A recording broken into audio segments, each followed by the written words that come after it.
Yeah, this will take forever on the bandsaw, I'm afraid.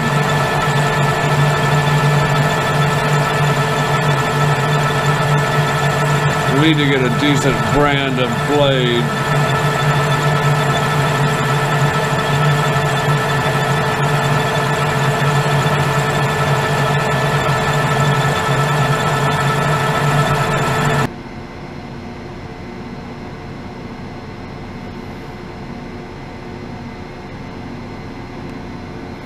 A little touch up on that blade.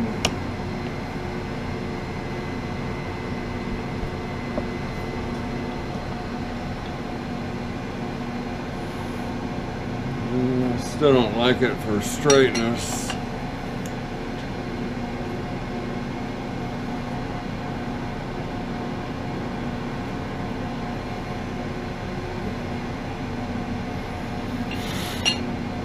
Okay, let's try it again.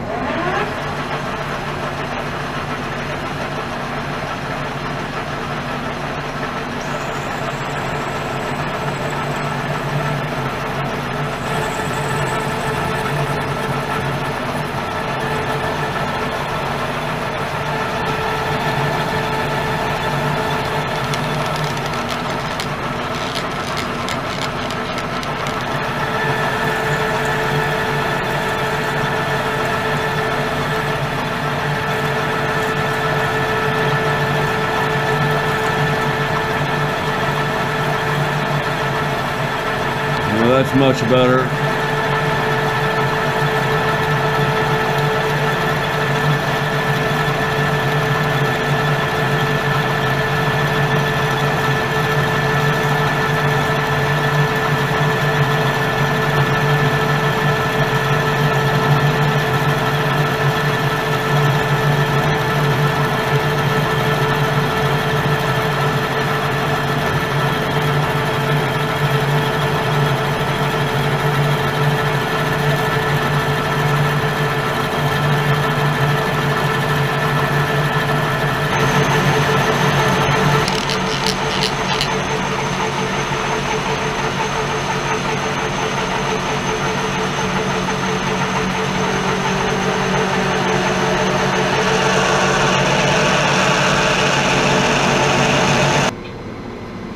Wow, I guess the camera hadn't been on all that time.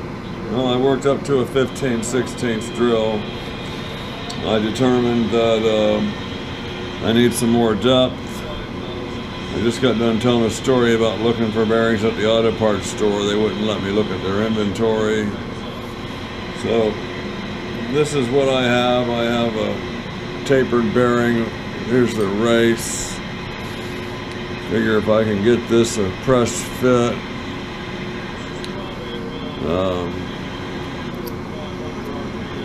Include the bearing, press that in there, and then I can stub my MT3 stub into here, press fit. And that's kind of what I'm looking at. I got a total cost of, I don't know what I paid for this bearing. It was so long ago, so we're going to say $0. I paid $2 for this piece of stock probably 2 months ago, so we're going to call that $0. Okay, let's say I have $5 in this, the most.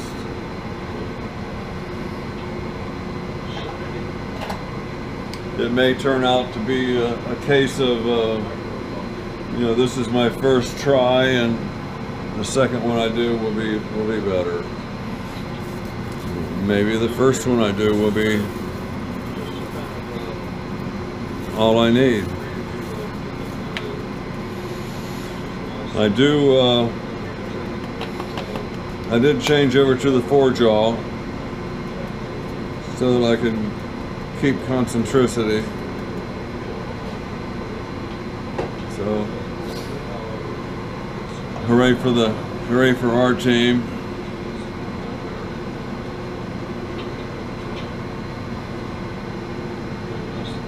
Okay, 190 RPMs.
thousandths. We'll stop.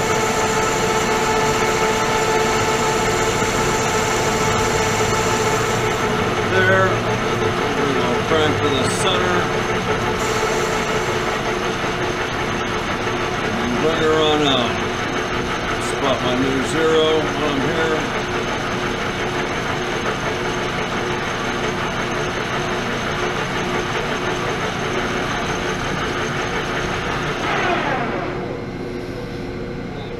Yeah, we're looking good. Keep it going. 250,000.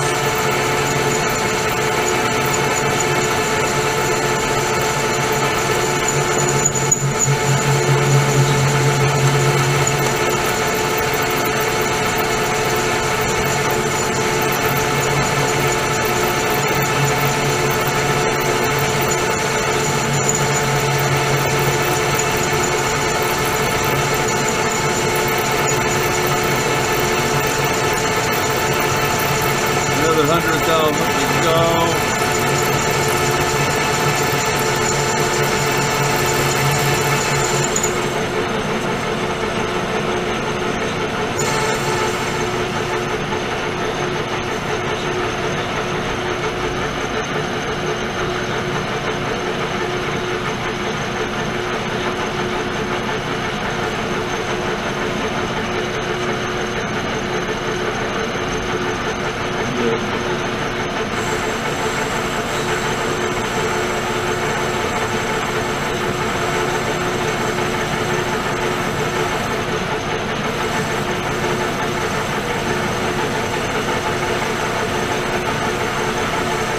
I forget what they call that, a cleanup pass, spring pass.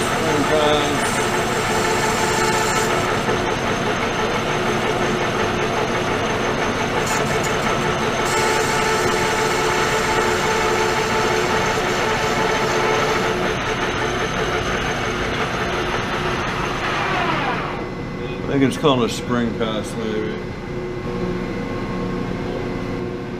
Okay, we're gonna press it in. You can see two ridges here.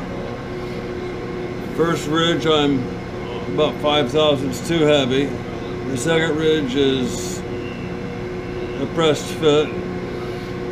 The third ridge is a pressed fit requiring a little more than finger force. So I've treated everything with acetone, and now I'm putting fingerprints all over it. So that's a gimme there. This is my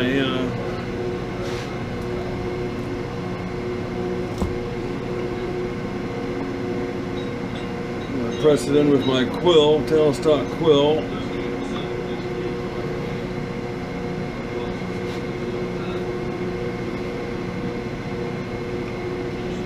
Quite strong enough.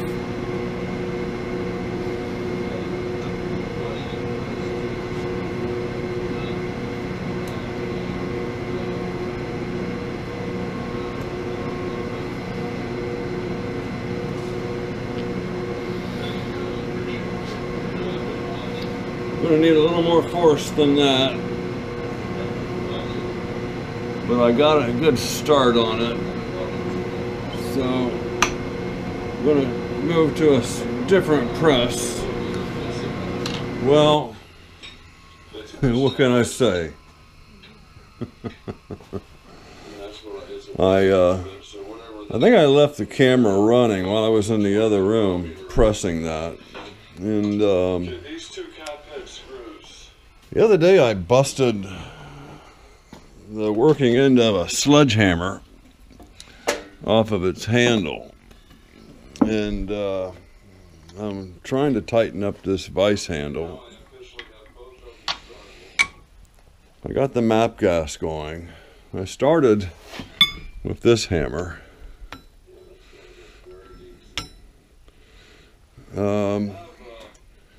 Then I went to the vise with this handle, and then I stepped over here and I picked up that sledgehammer head, which I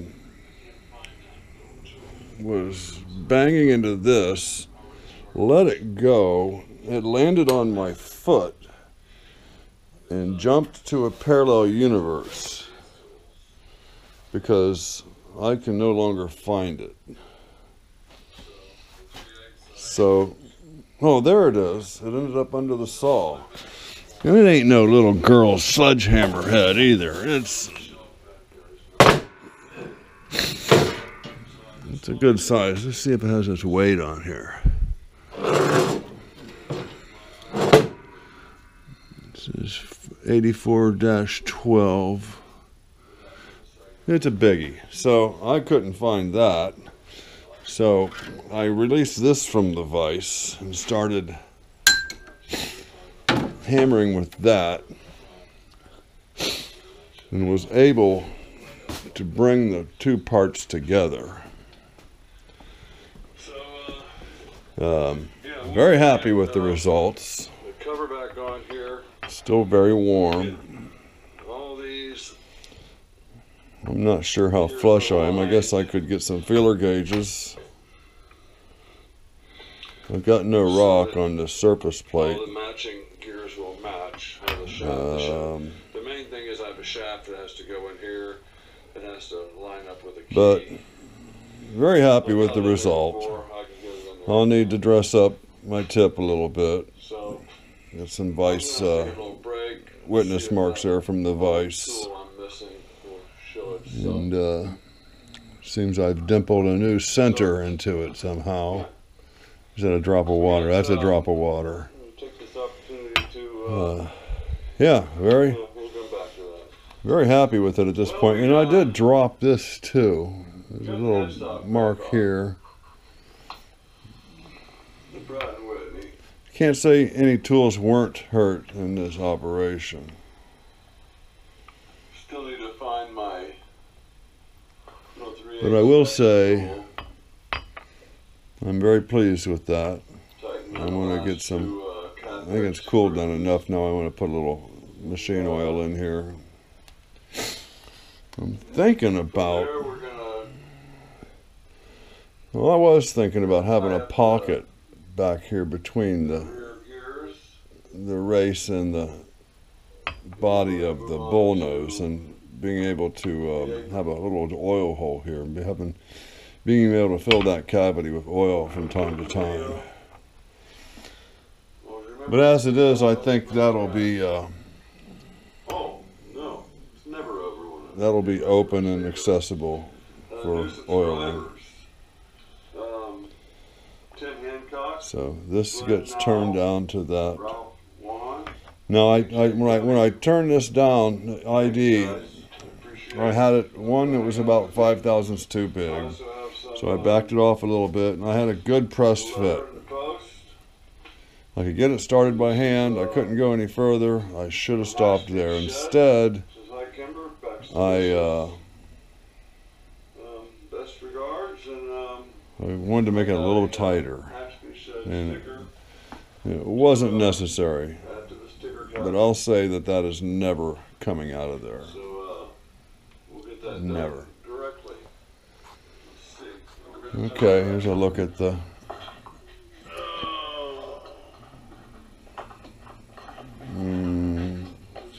what do they call this thing? Expanding mandrel. I still haven't got the nerve to cut my slits into that yet.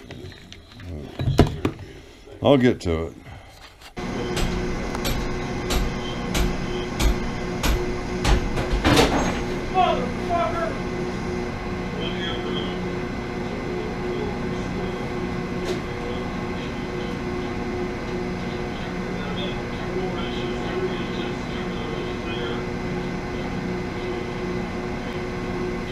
Well, that was interesting.